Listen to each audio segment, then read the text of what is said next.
इस बीच हारून के भाई ने भी बड़ा खुलासा किया है। क्या खुलासे किया आपको बता रहे। जासूस हारून के भाई से जब पूछताछ हुई तो जानकारी मिली कि पाकिस्तान वाली पत्नी से हारून परेशान था। पाकिस्तान की सुमेरा को छोड़ना चाहता था हारून, और हारून ने सुमेरा से शादी की बात अपने परिवार वालों से छिपाई हुई थी। परिवार को इस शादी के बाद बहुत बाद में पता चला और हारून के भाई ने हालांकि गद्दारी से इनकार किया। भाई ये बोल रहा है कि हारून को फंसाया गया है और हारून का इस पूरे मामले से कोई लेना देना नहीं है। यानी वो ये सीधे कह रहा है कि हारून जासूस नहीं है, हारून गद्दार नहीं है। क्या कहा है हारून के भाई ने, उसे भी सुनिए। तो आरोप लग रहे हैं सारे बेबुनियाद आरोप हैं, बेबुनियाद आरोप हैं। हारून किस टाइप का इंसान था, क्या काम करता है? ये तो आप मोहल्ले वाले से पूछो ना। आप परिवार के हैं ना, तो अरे तो हम तो उनकी तारीफ करेंगे। आप मोहल्ले वाले पूछो कैसे इंसान थे वो।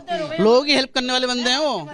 कि यहाँ पर जो गरीब है, जो लॉकडाउन में लोग राशन बांटा ना लोगों को यहाँ पर अपने घर से। क्या व्यापार है उनका? क्या काम करते हैं? स्क्रैप का उनका दुकान है अपनी? नहीं, गोदाम में काम करते हैं। स्क्रैप का तार छिल के कवर करके बेचते हैं। जो तार फूट जाती है उसको छील के द्वारा बेचते हैं। अच्छा, पाकिस्तान के लिए जासूसी करने के जो आरोप लग रहे हैं, परिवार किस तरीके से देखता है? उनकी दिनचर्या क्या थी? क्या पाकिस्तान एम्बेसी में किसी के संपर्क में थे? नहीं, ऐसा कुछ नहीं है। तो हारून का भाई तो मना कर रहा है, लेकिन बहुत सारे किरदार हैं इस पूरे खेल में। पाकिस्तानी एम्बेसी है, हारून है, और भी कई लोग हैं। उन तक पहुंचने की कोशिश हो रही है। क्यों हम ऐसा कह रहे हैं, कनेक्शन कैसे एस्टैब्लिश हुआ है, पहले ये आपको बताते हैं, और किसको लेकर शक जाहिर हो रहा है जानकारी दे रहे हैं आपको। हारून वीजा लेकर मुजम्मिल से मिला था और मुजम्मिल ने हारून से जासूसी का काम शुरू करवा दिया। हारून ने कई तरह की जानकारियां मुजम्मिल को दी है। वीजा से आने वाला पैसा दूसरे खातों में भेजा जाता था जिससे कि पहचान न हो पाए। मुजम्मिल एक शख्स को पैसे भी भेजता था, एक और शख्स है यहाँ पर, हारून के जरिए उस पैसे को भेजा जाता था।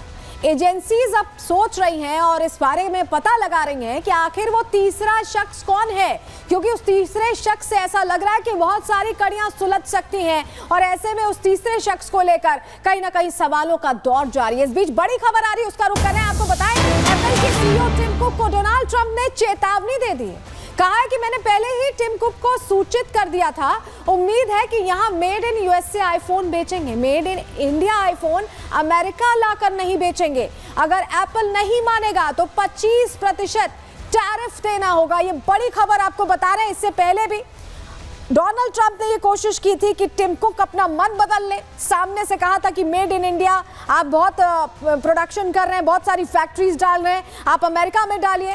और अब इसे नए सिरे से चर्चा में ले आ दिया है। ट्रंप ने कह रहे हैं कि 25% टैरिफ लगाएंगे अगर मेड इन इंडिया आईफोन बेचा जाएगा।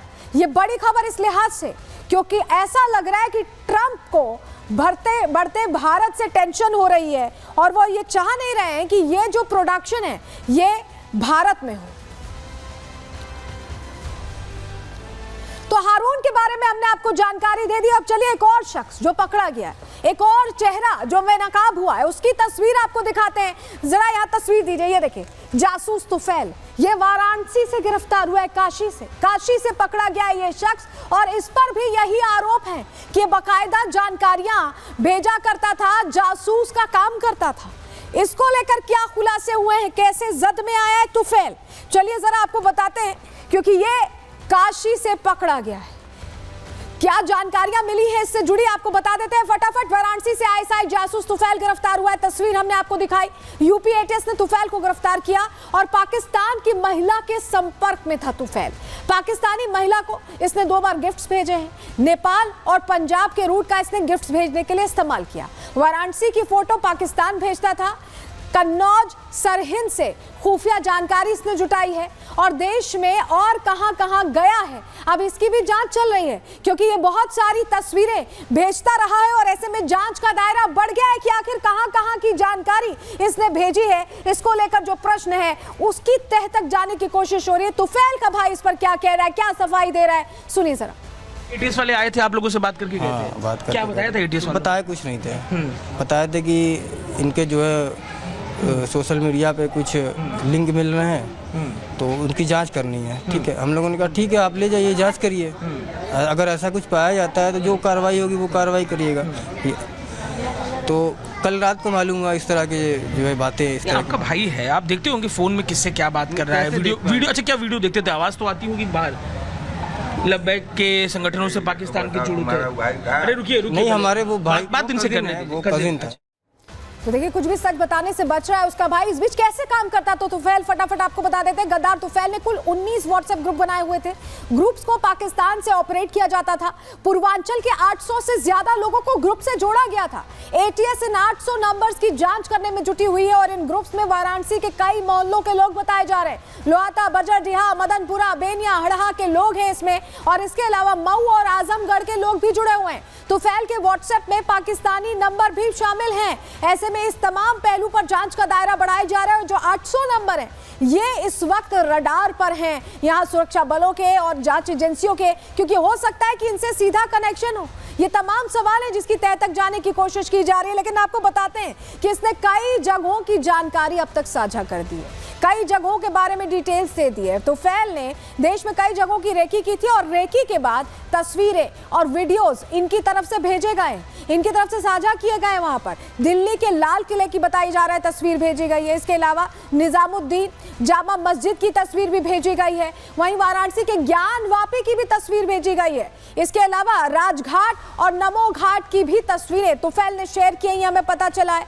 पाकिस्तानी नंबर पर ये तस्वीरें भेजने के सबूत मिल चुके हैं। ऐसे में तुफैल से जुड़े लोगों को भी यहाँ ट्रेस किया जा रहा है और साथ ही जानकारी जुटाई जा रही है कि क्या तुफैल यही किया करता था, पड़ोसी उसके क्या कह रहे हैं उसके बारे में, जरा उन्हें भी सुन लीजिए।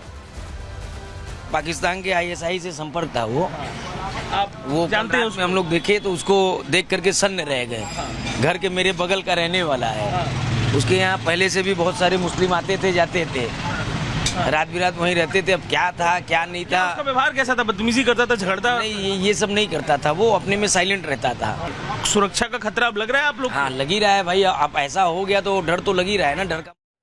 तो तुफैल के पड़ोसियों को आप सुन रहे थे, उन्होंने बड़ा खुलासा कर दिया है। तुफैल का व्यवहार हमेशा संदिग्ध रहा है, शांत रहता था। उसके घर संदिग्धों का आना जाना भी रहता था।